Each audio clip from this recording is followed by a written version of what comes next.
Ricordate ieri il viaggio del pullman a cui hanno deciso di aderire soltanto 3 parlamentari su 30, un tour per vedere le aziende deserte in crisi. Ecco 2 storie, chi ha scelto di andarsene, chi invece di restare. Ce lo dite voi queste cose? Non siete in grado di dirlo. Noi lo diciamo perché stiamo soffrendo questa cosa. Questa è la rabbia di chi ha sempre pagato le tasse e si scaglia contro un sistema che la malattia evasione fiscale ha consumato. Le tasse in Italia non le paga nessuno e soprattutto quelli più grandi. In Italia abbiamo una grande lacuna che sono le banche, la politica e la grande industria.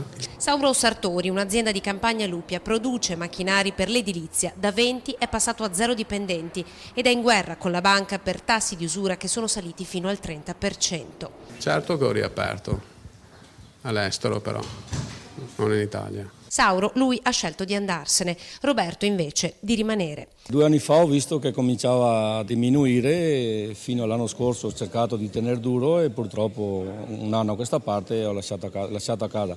Io ho detto ai miei dipendenti: guarda, non ce la faccio più, trovate un'altra strada. Roberto Meneghello è un'azienda di Vigonza che è in difficoltà per ritardi di ormai quasi un anno relativi ad un lavoro realizzato per conto del Genio Civile in provincia di Belluno e mai pagati.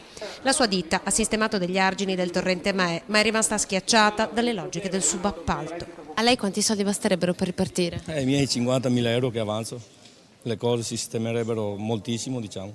20 anni sì, dal 92 adesso. Sempre lavorato anche sabato, anche tante domeniche. Per arrivare, non speravo di arrivare a questo punto, diciamo. Speriamo bene perché ho 2 bambini, speriamo che le cose migliorino.